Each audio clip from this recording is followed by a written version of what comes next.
The 48 Laws of Power, a summary and shadow commentary by Seth Czerepak based on his book, Awaken Your Shadow.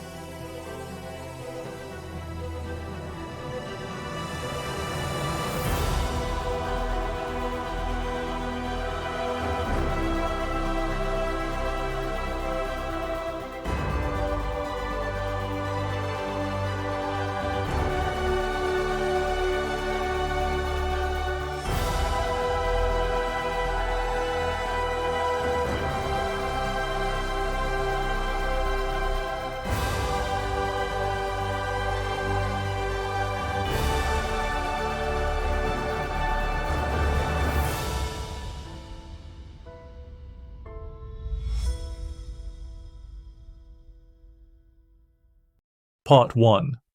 The Introduction. The Power You Deny Does Not Die.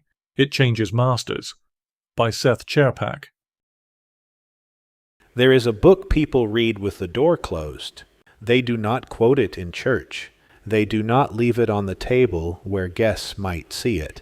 They keep it the way an old house keeps a cellar, useful, unlit, and never mentioned at dinner. Robert Greene wrote it. He called it the 48 Laws of Power. For almost 30 years it has been confiscated in prisons, denounced from pulpits, and devoured in the dark by the same people who denounce it in the light. I am not here to denounce this book. I am not here to worship it. I am here to open the cellar. What you're listening to is my notes on it. 50 parts. This introduction, one part for every law and a final reckoning of my own. Each part gives you the law stripped to the bone in my own words, then my commentary, what that law reveals about the buried part of you, and one question you can carry into your ordinary Wednesday. These notes are not a replacement for the book. If Greene's work takes hold of you, buy it, read it whole. He earned that. Today we begin where Greene begins, with his own introduction. First his argument, then my thoughts on it. Both matter. Listen to them together. Here is Greene's opening claim, and it is a blade. Everyone wants power. Everyone. And almost no one is permitted to say so out loud. To feel powerless, he says, to have no say over what happens to you and the people you love, is a misery no one endures willingly. Yet we live in an age that has declared the open pursuit of power indecent. So the pursuit did not stop. It went underground. Greene says the world we actually live in is an old royal court wearing modern clothes. In the courts of the old world, no one could seize anything openly. Everything had to appear gracious, loyal, civilized. So the courtiers learned subtlety, flattery with a purpose, alliances with an exit, kindness with a hook. Greene's verdict on our age is simple. Nothing changed but the costumes. The office, the family table, the congregation, the group chat, all of it is the court, and everyone in it is playing, whether they know the rules or not. Then he closes the exits. You cannot opt out. Declaring yourself above the game does not remove you from the board.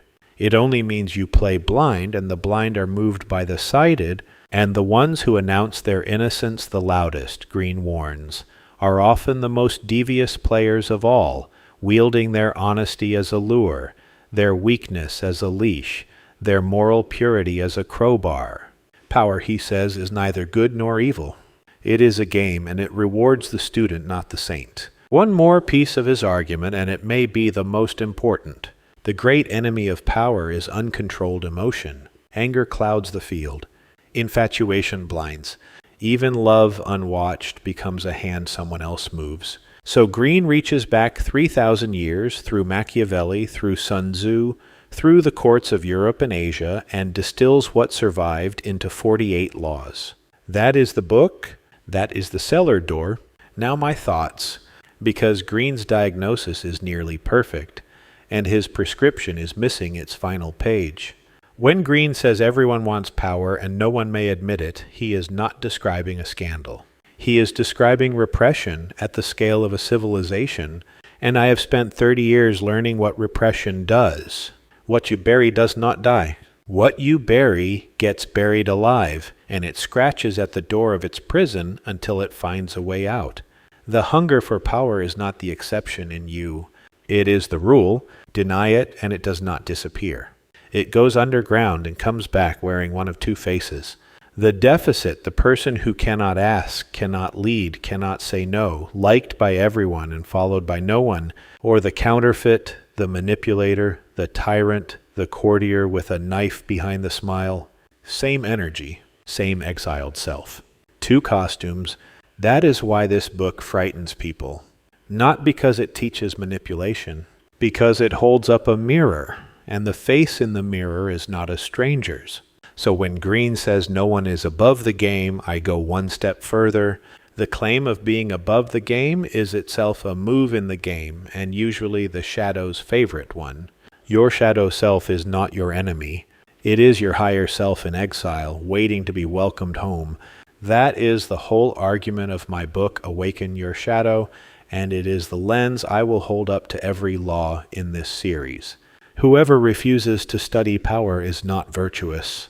They are defenseless, a piece on someone else's board, and whoever studies power without ever facing their own shadow becomes the other casualty, the one who wins every board and loses their own soul in the exchange. There is one more thing Greene almost says.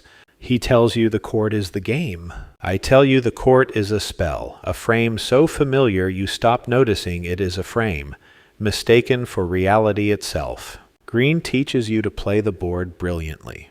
He never asks who built the board or what the winning is for. That question, power in service of what, is the one his introduction leaves standing in the dark, and it is the question this whole series walks toward.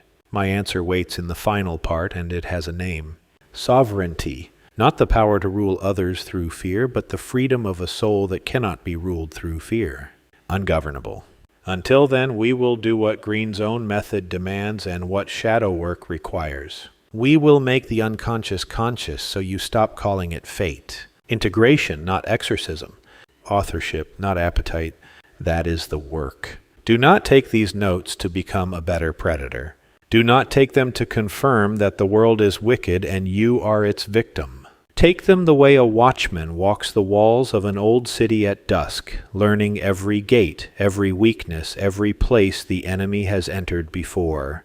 Not out of love for war, out of refusal to be taken in the night. Here is your first question, and it is the hardest one in the series. Which law have you been living under without ever agreeing to it? Do not rush the answer. Sit with it tonight, in the quiet, and let it show you what it has been hiding. That is where this journey begins. And when you are ready to walk further, the first law will be waiting. Welcome to the cellar. Let us begin. End of Part 1 of the 48 Laws of Power, a summary and shadow commentary by Seth Czerepak, based on his book, Awaken Your Shadow. Law 1 waits, the law of the master, and the light you learned to hide. Come forward.